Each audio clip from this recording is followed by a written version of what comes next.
બધી સેવાની અંદર એક બીજી સેવા છે દેશ સેવા। શું છે? આપણા દેશની સેવા આપણે કરવાની। કરીશું તો વર્તમાન સમયની અંદર આપણા દેશ માટે જે જરૂરી હોય આપણે કરવું। જો આપણા માતા પિતા મોટા છે તો એમને પણ દેશ માટે કંઈ કરવું જોઈએ।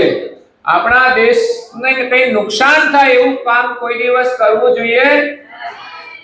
એટલે આપણા દેશની અંદર સ્વચ્છતા કરવાની હોય તો આપણે ધ્યાન રાખવાનું કે કચરો નાખવાનો નહીં, પણ ક્યાંય કચરો પડ્યો હોય તો શું કરવાનો?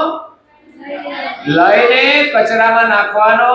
કોઈ પથ્થર પડ્યો હોય તો લઈ લેવાનો।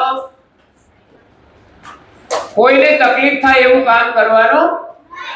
પાણી ઢોળવું ના જોઈએ, લાઈટનો બગાડ કરવો ના જોઈએ। આ બધાનો બચાવ કરવાનો। અને અત્યારે તો નરેન્દ્ર મોદીજીએ જાહેરાત કરી છે કે વિશ્વ યુદ્ધ ચાલે છે। કોનું યુદ્ધ ચાલે છે? ઈરાન અને ઇઝરાયલ અને અમેરિકા અને યુક્રેન અને રશિયા।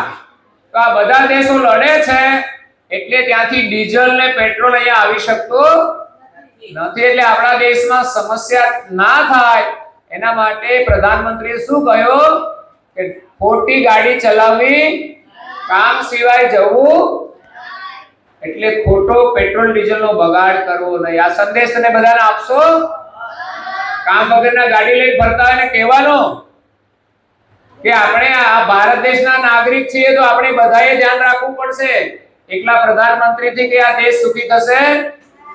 પણ દેશના પ્રધાનમંત્રીને આખા વિશ્વની ખબર હોય છે, એને ધ્યાનમાં રાખીને સૂચના આપી છે તો આપણે એનો અમલ કરવો। તો રાષ્ટ્ર સેવા પણ કરવી જોઈએ।